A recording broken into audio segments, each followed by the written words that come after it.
یہ غفلت کہیے اور اس دن کی یاد منانے سے اور مسلمانوں کی قوت و ہمت کو سراہنے سے بچنے سے یہ کیفیت پیدا ہو گئی کہ آج ہم کلمہ تو وہی پڑھ رہے ہیں، غلام تو انہی نبی آخر صلی اللہ علیہ وسلم کے ہیں، وہی قرآن وہی دین اسلام کے ہم ماننے والے ہیں، مگر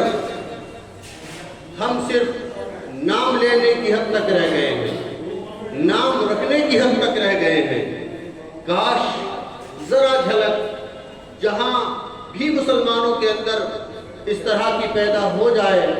تو پھر وہاں یقیناً اسلام کو نئی تازگی نصیب ہوتی ہے اور ایمان کو نئی زندگی ملتی ہے۔ اور آج ہماری کثرت بہت ہے، مسلمانوں کی تعداد زیادہ ہے، اور کل مسلمانوں کی تعداد کم تھی، مگر آج کی تعداد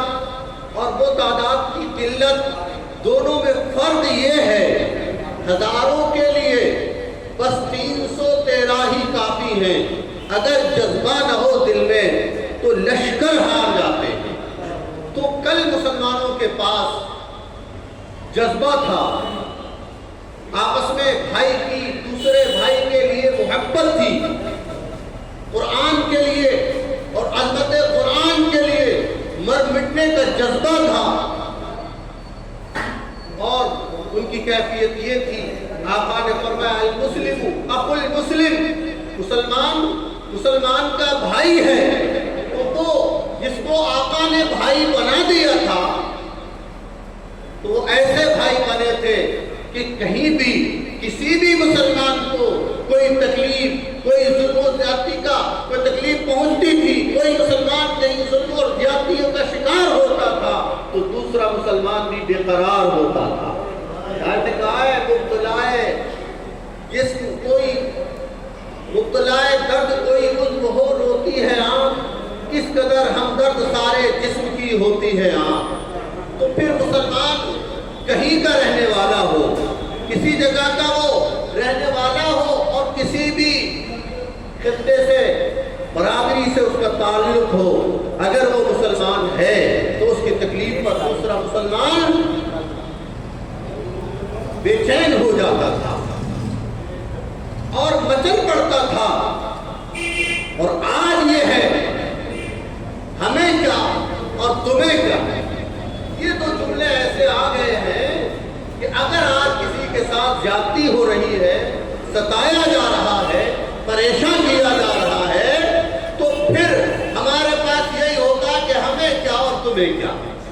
اس ہمیں کیا اور تمہیں کیا نے بہت برباد کیا ہے مسلمانوں کو، بہت پیچھے کیا ہے مسلمانوں کو، بہت نقصان پہنچایا ہے مسلمانوں کو۔ اسی جذبے کے اس ہمیں کیا اور تمہیں کیا جیسے جملوں کے خاتمے کے لیے اور مسلمانوں کی یہ بے توجہی کو مٹانے کے لیے اور مسلمانوں کی بے حسی کو ختم کرنے کے لیے آل انڈیا مسلم فیڈریشن کا قیام عمل میں آیا ہے، اور اس کو کھڑا کیا گیا ہے کہ کہیں بھی حالت امکان میں جہاں تک ہو سکے مسلمانوں کی ہمدردی کے لیے، ان کی خیر خواہی کے لیے اور ان کا سہارا بننے کے لیے جہاں تک آل انڈیا مسلم فیڈریشن کر سکتی ہے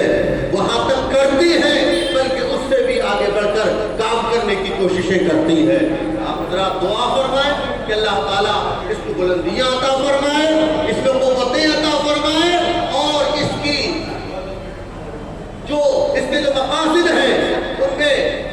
کامیابیاں عطا فرمائے۔ دوسرا اہم کام جو میں محسوس کرتا ہوں وہ یہ ہے کہ جو مسلمانوں کا شیرازہ ہے اور بکھراؤ ہے، آل انڈیا مسلم فیڈریشن اس پر بھی کام کر رہی ہے، اور بکھراؤ کو